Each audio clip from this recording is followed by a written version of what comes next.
ago, I was coming home from a conference with Christian International. And the Lord said, the Lord's always giving me things. He gave me the town Santa Paula, where I live. He gave me that town. I give you Santa Paula. And I tell you, I went out to the streets, running in the alleys after the most violent man in the county, and the top drug dealer in the whole county. And I went after them. And guess what? I got them. Yeah. And guess what? They became my sons. Yeah. And guess what? I never let go of them. Yeah. Okay, so then later on he says, I give you the county. Look to the right, look to the left, look in front of you, and look through the rearview mirror and back of you. I give it to you.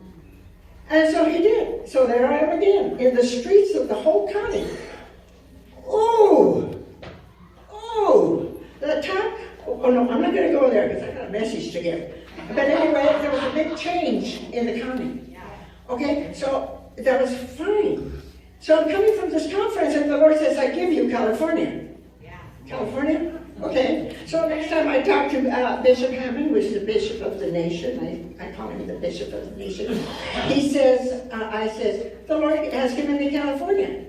He says, well, you can't get California. Why not? Because California has a strong man. You have to get the strong man first to bind him. You know what? I like warfare.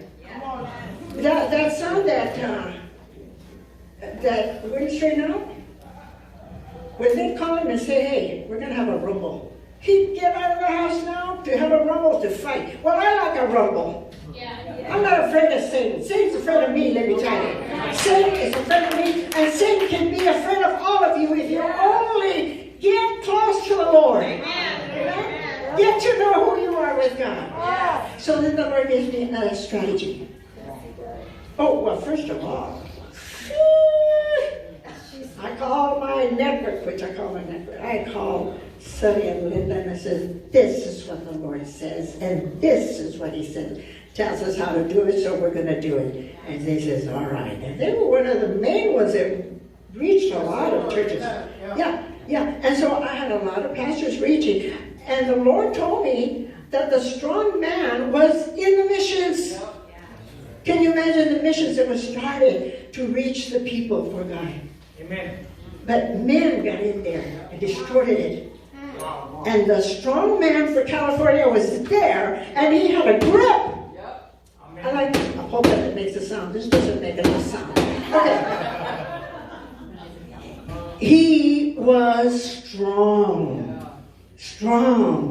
So this is what the Lord says. I want you to go to every mission, and I want you to take the elements for communion. And then he says, and have those that go with you, take communion with you, and you have the fruit of the vine, but don't drink all the fruit of the vine. Keep some.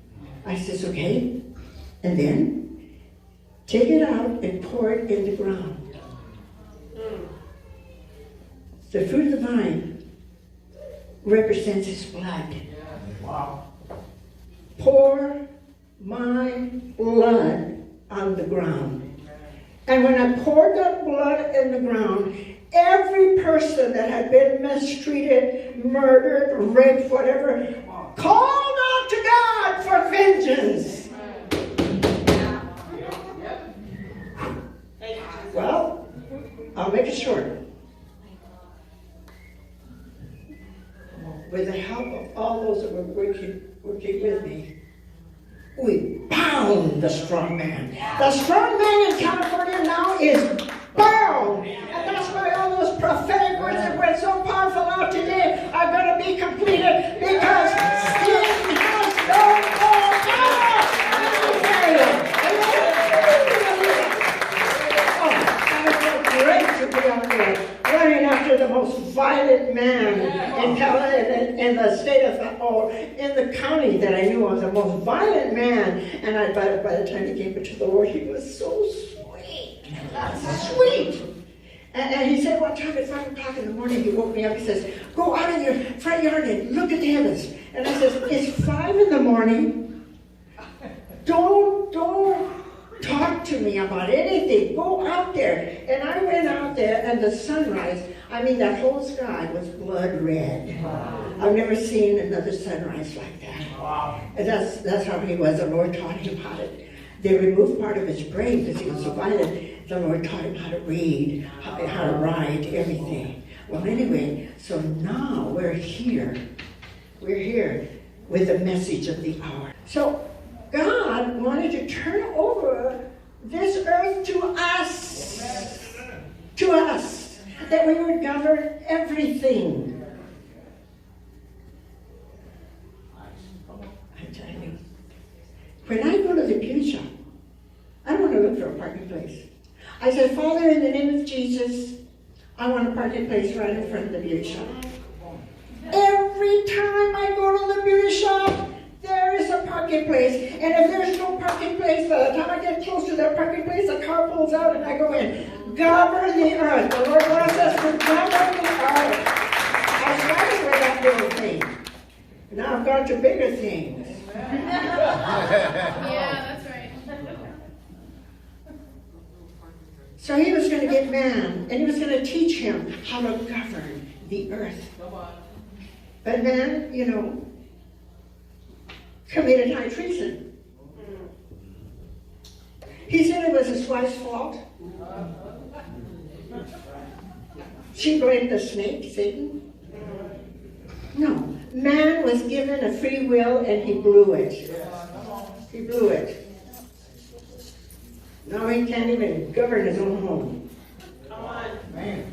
Really, it's got that bad. I mean, how many cases I've heard of pastors divorcing? Come on, say it. Come on. Horrible. But then God starts speaking to me. I mean, I read this verse about how God created the earth and made him perfect and made man perfect years ago. And then I went on, and I tell you, my members will tell you right now that I pastored a church of generals, intercessors, warriors.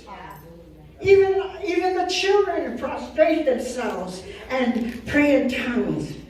Well, this little girl in the nursery, she fell off the chair, and I don't know what she was doing on top of the chair, but she fell off the chair and started crying, and all the little toddlers ran to her. They laid hands on her and started speaking in tongues. Yes.